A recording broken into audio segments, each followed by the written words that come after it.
prestación de servicios en la gran mayoría de veces es una mala práctica, es un tema de evaluar, de evaluar la formalidad versus la informalidad. Ahora, no quiere decir que un contrato de prestación de servicios no se pueda utilizar, que un contrato de prestación de servicios siempre sea ilegal, siempre sea irreal, porque puede suceder que una empresa vincule a otra empresa o incluso a una persona mediante el contrato de prestación de servicios. El contrato de prestación de servicios no es un contrato de trabajo. Incluso podemos decir que es un contrato atípico e innominado. En español quiere decir que es un contrato que no tiene regulación. Al no tener regulación, nos debemos remitir a las normas del derecho civil, que es el derecho que, digamos, funciona para suplir vacíos legales, para suplir vacíos legales. Esto, digamos, que le da una cierta libertad a las partes de un contrato se llaman, pues de un contrato de prestación de servicios, a diferencia de un contrato laboral, se llaman contratante y contratista. En un contrato laboral se llamaría empleador y trabajador.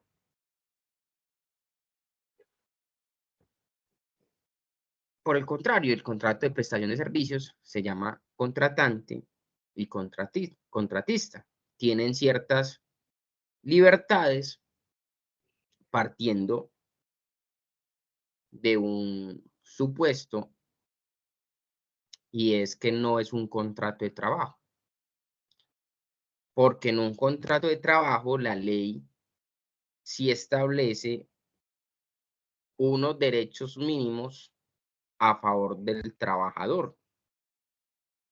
Por eso son pocas las personas que desean celebrar contratos de prestación de servicios que no tengan una naturaleza laboral.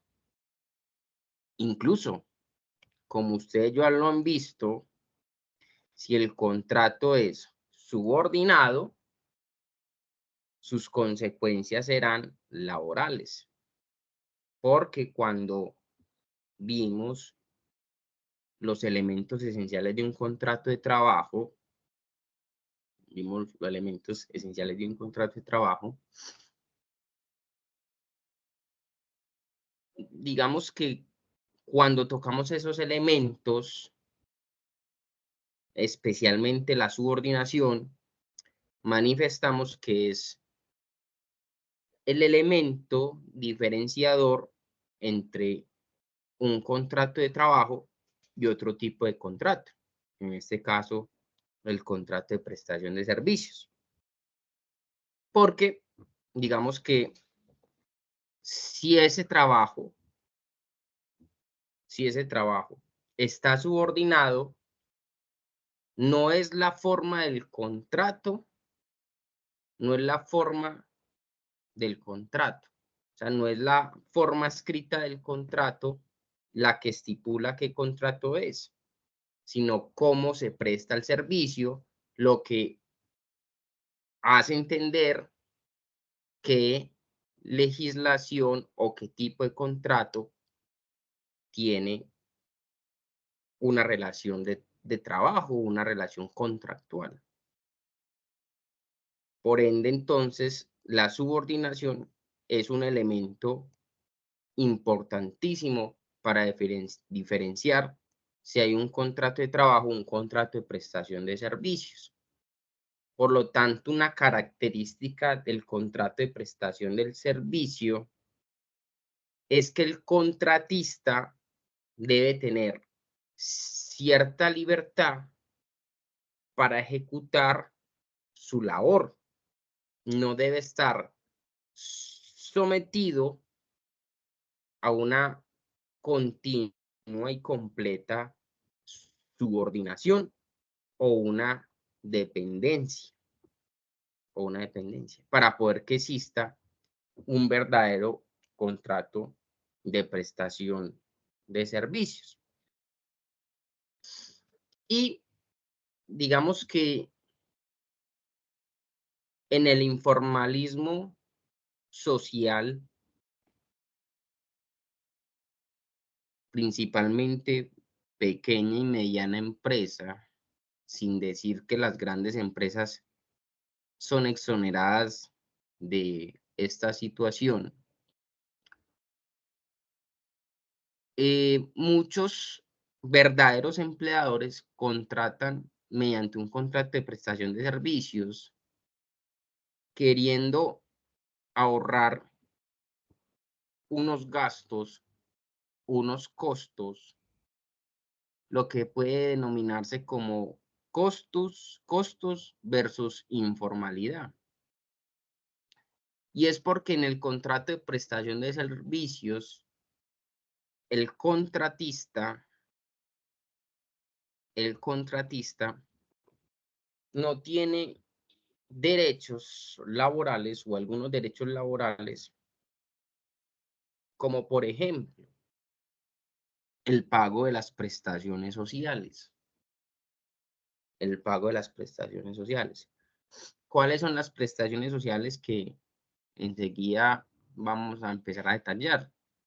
Son el auxilio a la cesantía, que es un mes de salario por cada año de trabajo, los intereses a la cesantía, que es el 12% de la cesantía, la prima de servicios, que es un mes de salario por cada año de trabajo que se paga semestral, 15 días un semestre, 15 días otro semestre. Por ejemplo, el calzado, vestido y labor, que lo debe entregar el empleador al trabajador. Eh, por ejemplo, el pago de la seguridad social, pues cuando estamos en presencia de un verdadero contrato de trabajo, mm, el empleador debe afiliar y cotizar por sus trabajadores. Es el empleador quien tiene una obligación legal de afiliar y tener a sus trabajadores afiliados y cotizar por ellos al sistema de seguridad social. Situación que es diferente en un contrato de prestación de servicios, porque es el contratista quien debe pagar la seguridad social, debe pagar mínimamente una pensión, una salud, de pronto una ARL, no en todos los casos, pero el contratista, pues mínimamente sí debe pagar pensión y salud por cuenta propia. Entonces, los empleadores, por ahorrarse ciertos gastos, contratan bajo esta figura de contrato de prestación de servicios, pero recomendable que se vean el video nuevamente de los elementos esenciales de un contrato de trabajo, que está en el canal de YouTube de este curso mismo. Ya ustedes saben que si se presentan esos elementos esenciales, estamos en presencia de un verdadero contrato de trabajo.